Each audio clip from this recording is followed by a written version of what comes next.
పండగ వచ్చేసింది బావా. అట్లుంటది మనతోని. ఈ రోజు భోగి కదా, హైదరాబాద్ నుంచి నీకోసం సర్ప్రైజ్ గిఫ్ట్ తెచ్చా. కళ్ళు మూసుకో. ఓకే బావా. ఇదిగోరా వాచ్. బావా కొత్త వాచ్.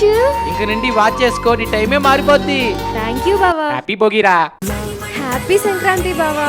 హ్యాపీ సంక్రాంతి హరిత. మరి సంక్రాంతికి నాకేం గిఫ్ట్ లేదా? సంక్రాంతి అంటే మన బంధువులందరూ కలుస్తారు కదా, మరి నీ మెడంత ఖాళీగా ఉండకూడదు కదా.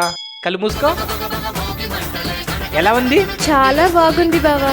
భోగికి నువ్వే సర్ప్రైజ్ ఇచ్చావు, సంక్రాంతికి నువ్వే ఇచ్చావు, కానీ కనుమకు మాత్రం నేను ఇస్తా బావా నీకు సర్ప్రైజ్. ఈ ఫీలింగ్ ఏంట్రా? ఉండేదో వణుకుతున్నట్టుందిరా. బావా హ్యాపీ కనుమ. హ్యాపీ కనుమ హరిత. నాకు సర్ప్రైజ్ ఇస్తావా?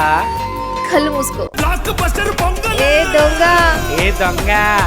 సర్ప్రైజ్ అని చెప్పాగా, నా లవర్ జాన్ బేబీ. ఆటోలో అనితా పాట పెట్టాడంటే 150 స్పీడ్ తగ్గదు మరి. కొత్త బేబీ. కనుమ పండుగ రోజు భలే సర్ప్రైజ్ ఇచ్చావే. లీటర్ పాలెంత బ్రో?